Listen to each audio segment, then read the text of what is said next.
Brasil, coração do mundo, pátria do Evangelho. 29. O Espiritismo no Brasil. Consolidadas as primeiras construções basilares de Ismael na pátria do Cruzeiro, o Espiritismo derramou seus frutos sazionados e doces no coração da coletividade brasileira. Em seu seio, nas grandes sociedades e nos lugarejos obscuros, a doutrina consoladora apresentou sempre as mais belas expressões de caridade e de fraternidade. Jesus, com as suas mãos meigas e misericordiosas, fez reviver no país abençoado dos seus ensinamentos as curas maravilhosas dos tempos apostólicos.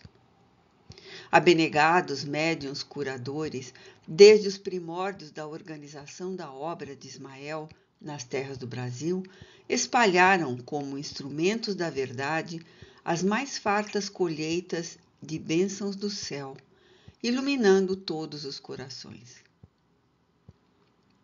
Curando os enfermos, os novos discípulos do Senhor restabeleciam o espírito geral para a grande tarefa, vestindo os andrajosos, nota 178, coberto de andrajos, panos velhos e rasgados, trapos, farrapos. Tocavam as almas de uma nova roupagem de esperança. Enquanto na Europa a ideia espiritualista era somente objeto de observações e pesquisas nos laboratórios, ou de grandes discussões estéreis no terreno da filosofia, não obstante os primores morais da codificação kardeciana, o Espiritismo penetrava o Brasil com todas as suas características de cristianismo redivivo, levantando as almas para uma nova alvorada de fé. Aí, todas as suas instituições se alicerçavam no amor e na caridade. As próprias agremiações científicas que, de vez em quando, aparecem para cultivá-lo, na sua rotulagem de metapsíquica, são absorvidas no programa cristão, sob a orientação invisível e indireta dos emissários do Senhor. Todas as possibilidades e energias são por Ismael aproveitadas para o bem comum e para a tarefa de todos os trabalhadores. E é por isso que todos os grupos sinceros do Espiritismo no país têm as suas águas fluidificadas, a terapêutica do magnetismo espiritual, os elementos da homeopatia, a cura das obsessões, os auxílios gratuitos no serviço de assistência aos necessitados, dentro do mais alto espírito evangélico, dando-se de graça aquilo que se recebeu como esmola do céu. Não é raro vermos caboclos que engrolam a gramática nas suas confortadoras doutrinações, mas que conhecem o segredo místico de consolar as almas, aliviando os aflitos e os infelizes, ou então médiuns da mais obscura condição social e nas mais humildes profissões, a se constituírem instrumentos admiráveis nas mãos piedosas dos mensageiros do Senhor.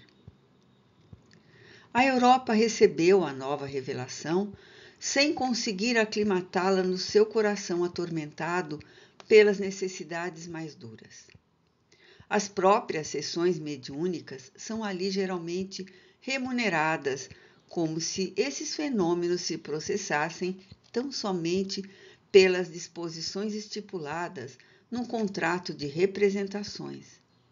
Enquanto no Brasil, todos os espiritistas sinceros repelem o comércio amoedado nas suas sagradas relações com o plano invisível, conservando as intenções mais puras no hostiário da sua fé. A obra de Ismael prossegue em sua marcha por dentro de todos os centros de estudo e de cultura do país. Todavia, temos de considerar que um trabalho dessa natureza, pelo seu caráter grandioso e sublime, não poderia desenvolver-se sem os ataques inconscientes das forças reacionárias do próprio mundo invisível, E como a terra não é um paraíso e nem os homens são anjos, as entidades perturbadoras se aproveitam dos elementos mais acessíveis da natureza humana para fomentar a discórdia, o demasiado individualismo, a vaidade e a ambição, desunindo as fileiras que, acima de tudo, deveriam manter-se coesas para a grande tarefa da educação dos espíritos dentro do amor e da humildade. A essas forças que tentam a dissolução dos melhores esforços de Ismael e de suas valorosas falanges do infinito, deve-se o fenômeno das excessivas edificações particularistas do Espiritismo no Brasil, particularismo que descentralizam o grande labor da evangelização. Mas, examinando semelhante anomalia, somos forçados a reconhecer que Ismael vence sempre.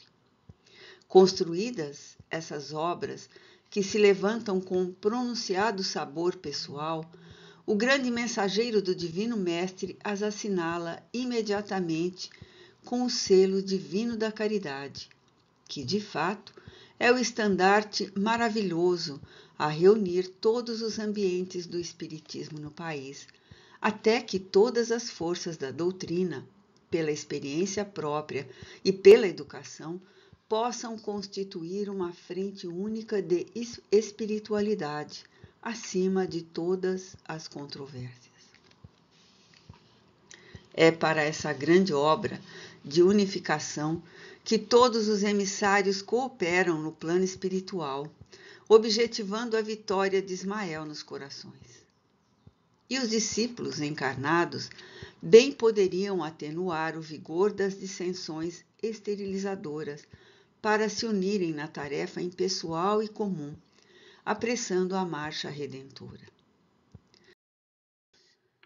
Nas suas fileiras respeitáveis, só a desunião é o grande inimigo, porque, com referência ao catolicismo, os padres romanos, com exceção dos padres cristãos, se conservam onde sempre estiveram, isto é, no banquete dos poderes temporais, incessando os príncipes do mundo e tentando inutilizar a verdadeira obra cristã. Os espiritistas bem sabem que, se eles constituem sérios empecilhos à marcha da luz, todos os obstáculos serão um dia removidos para sempre do caminho ascensional do progresso. Além disso, temos de considerar que a Igreja Católica se desviou da sua obra de salvação por um determinismo histórico que a compeliu a colaborar com a política do mundo, em cujas teias perigosas a sua instituição ficou encarcerada e que, examinada a situação, não é possível desmontar-se a sua máquina de um dia para outro. Sabemos, porém, que a sua fase de renovação não está muito distante. Nas suas catedrais confortáveis e solitárias e nos seus conventos sombrios, novos inspirados da Úmbria, nota 179, região da Itália Central, virão fundar os refúgios amenos da piedade cristã. Desprende-se, portanto, que a principal questão do Espiritismo é proclamar a necessidade da renovação interior, educando-se o pensamento do homem no Evangelho, para que o lar possa refletir os seus sublimados preceitos. Dentro dessa ação pacífica de educação das criaturas, aliada à prática genuína do bem, repousam as bases da obra de Ismael, cujo objetivo não é a reforma inopinada das instituições, impondo abalos à natureza que não dá saltos. É sim a regeneração e o levantamento moral dos homens, a fim de que essas mesmas instituições sejam espontaneamente renovadas para o progresso comum. A tarefa é vagarosa, mas, de outra forma, seria a destruição e o esforço insensato. A obra da revolução espiritual no Evangelho de Jesus não se compadece com as agitações do século. Os que desejarem impor no seu compreensivo entusiasmo de crentes os preceitos do Mestre às instituições estritamente humanas, talvez ainda não tenham ponderado que a obra cristã espera há 2 milênios a compreensão do mundo.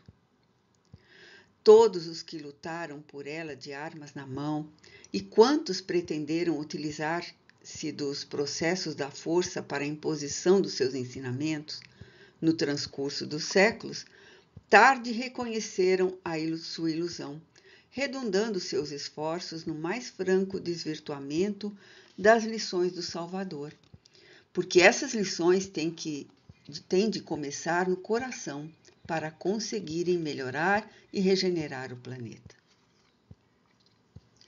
É dentro dessa serenidade, sob a luz da humildade e do amor, que os espiritistas do Brasil devem reunir-se a caminho da vitória plena de Ismael em todos os corações.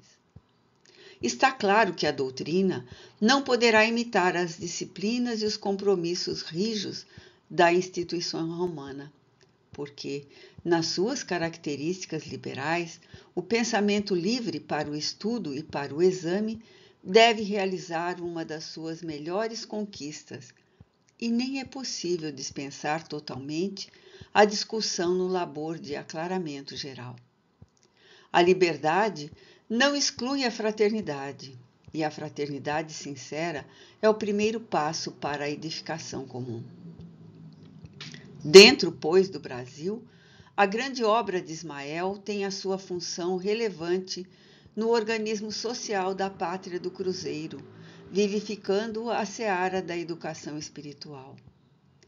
E não tenhamos dúvida, superior às funções dos transitórios organismos políticos, é essa obra abençoada de educação, genuinamente cristã, o ascendente da nação do Evangelho e o elemento que preparará o seu povo para os tempos do porvir.